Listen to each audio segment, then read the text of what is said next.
One of the easiest and most affordable ways that you can add a bit of light to your subject is using a reflector. And of course, as the name suggests, you are reflecting light and then pushing it towards your subject.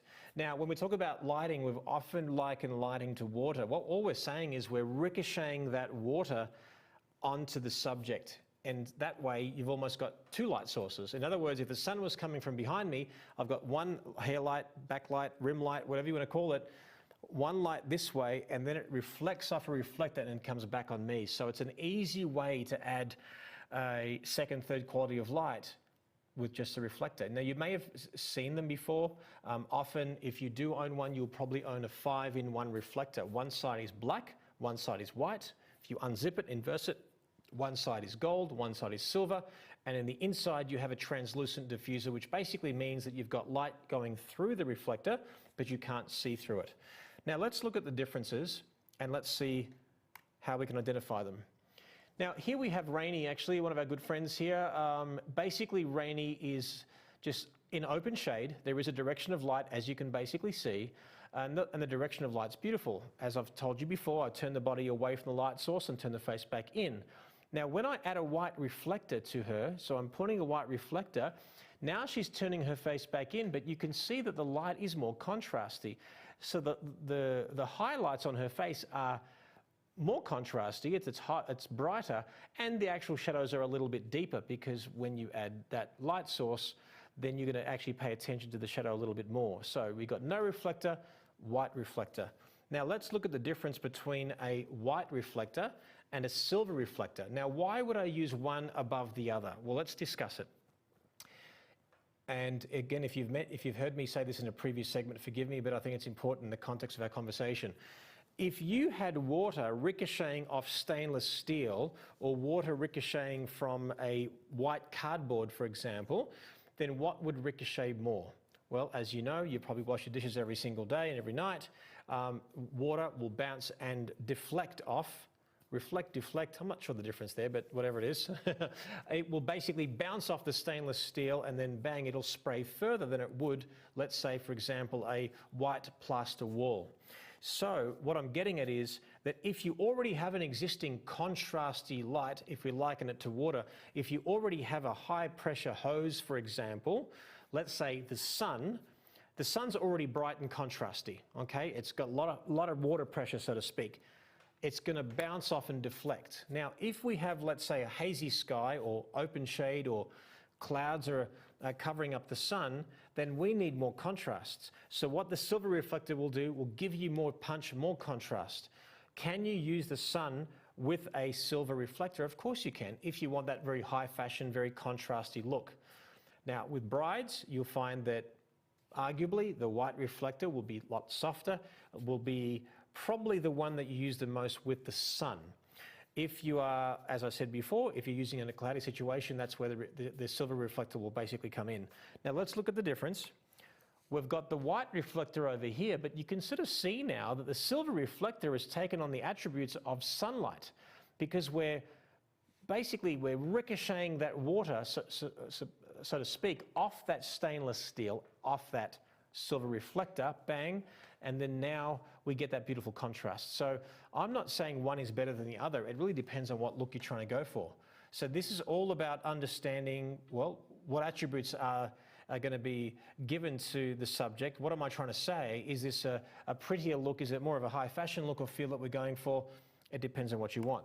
Now, why would you use a gold reflector? You can basically see how obviously gold is going to give you a lot more warmth. I find personally a gold reflector on, say, Caucasian skin, in this case it worked well. I think we balanced the light quite well, and of course the white balance that was in camera and the post-production, all that kind of stuff. But ultimately it's important to know that Caucasian skin with that gold reflector will sort of emulate golden hour. Now, we love golden hour. Golden hour is considered either the first hour, like of sunrise or sunset, and it takes on that beautiful quality of light. But sometimes on Caucasian skin, it can look a little bit like Oompa Loompas. It looks a little bit weird. I find when you have, say, African American skin, and then you've got beautiful light reflecting off a gold reflector, it saturates that beautiful golden skin and just looks beautiful and luxurious. So it just depends on what you like and what you prefer, but you see the difference. Silver, gold, you pick which one you want. Some would argue that this is too warm, some would argue that's not warm enough. You can go in between, you can do what you want, it's really personal taste. Now, let's compare, because some people say, well, what's the black side of the reflector? What's the black reflector for? Well, let's just get this straight here. Black does not reflect anything. It's not going to reflect anything unless there's some sheen to it or some kind of microfiber that's got something that's reflective or something, but black will cut away light. So from the original photograph that we had, that left-hand side, we've now got a black side of reflector literally just here. So what it's doing is it's deepening those shadows, therefore making her look more contrasty than she was originally. How do I do that? Well, this is it. You simply put the black side of the reflector up and you're cutting away light. This was pretty much the position that we basically had for the other reflectors there as well. I just wanted to show you this because most people will not understand the black side. So let's show you some more examples of how we use a reflector. First of all, so this is my wife Melissa. She's not actually reflecting anything at the moment. So what I suggest that you do when you are reflecting light on a subject is do not start with the light on them, because you sort of want to see what it is without it first. So let me take away the light. So now she's just backlit. I want to see what the backlighting is doing.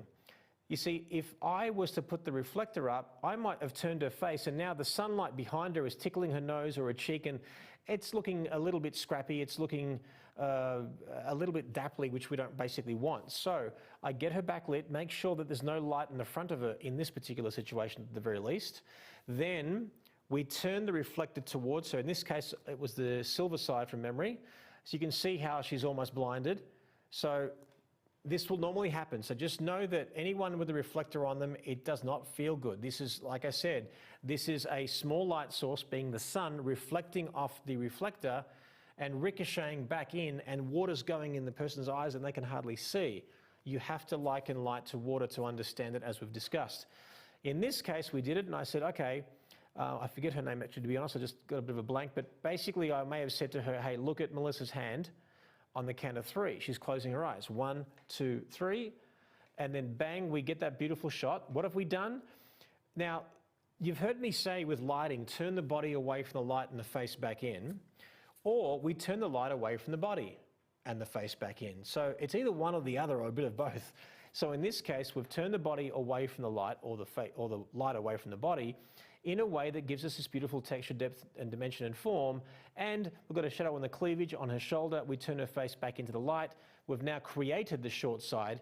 She looks amazing. We've got some beautiful negative space. The quality of light and the backlight is beautiful with the sun, and the sun reflecting off the reflector, and we get a gorgeous shot.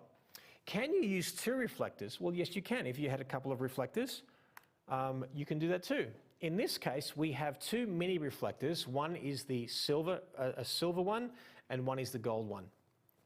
I'm not going to give you a prize to know which one is which. It's pretty obvious. The silver one is on the groom. The cool thing about a small reflector is that you can illuminate the face and not the body, and that's actually really cool. So in this case, you see that you don't really get a glow on him. There's open shade, so you get detail in the suit and the dress and everything like that, but I'm getting a mini reflector.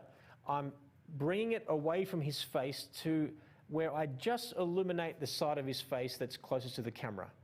So bang, I've got it. I've got beautiful catch lights in the eyes, fantastic. And of course we've got the sunlight backlighting them, giving them a hair and rim light and edge light.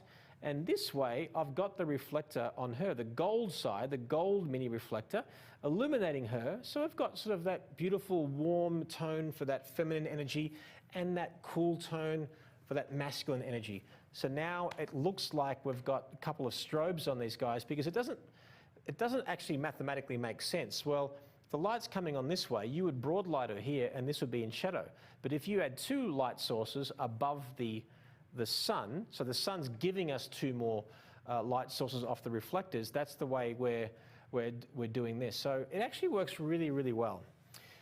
Now, does a reflector have to be Does the reflection of light have to be off an actual reflector that was made for that purpose? Well, no, of course, anything can be a reflector. It can be a shirt, it could be a wall. In this case, it was in fact a wall. So here we've got the sunlight hitting this white marble statue, giving us this beautiful soft direction of light. The light source is big. It was small, it was the sun. Don't think of the sun as, oh my God, it's massive. Well, it's massive if you go close to it, but it's so far away, it's so small, and it's very, very high pressure, so that sunlight is actually just beaming right on, giving us dense shadows. But I put them in the open shade, ricochet that sunlight off that wall, place them in a way that gets that beautiful soft light. And again, that's using a reflector. Well, here's another cool thing. So on this particular shoot, so we're in Venice, we'll walk in the streets, and if you've ever been to Venice, it's a beautiful location, it's a beautiful place, and you walk around these little alleyways, and I was just begging and hoping and praying that I would get a shaft of light in the middle of these two buildings, so I can see evidence of shadow on the left and the right. Not only did I find that sliver of light, so if you can imagine, there's an alleyway right here. Sunlight is coming right behind, giving us this beautiful glow. Then what happened was that these two buildings were adjoined by this little mini bridge or another bedroom, basically adjoining it, okay? Then what happened was that as I was walking through the alleyway, I got blinded by the sun. So I'm thinking, wait a second, if I get blinded by the sun and the sun's behind me, well, now I have two directions of light. In fact, I looked up at the actual building, and the sun was reflecting off a piece of glass. So sunlight, hair light, backlight, hitting the actual piece of glass, going back on them, and then I get this photograph. So you can see clearly that I've included the flare actually. I don't normally like flares, but I think it works in this case.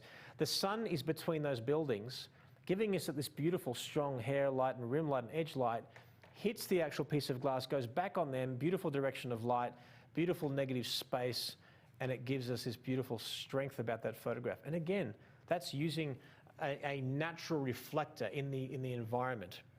And as you've seen me discuss in previous segments, that you can also reflect off someone's face. In this case, the sun was hitting the back of them. I literally just had Eric a little bit closer to me. Now this was shot at about 1.8, so it's deliberately only her in focus, but the sun is reflecting off his cheek back on her.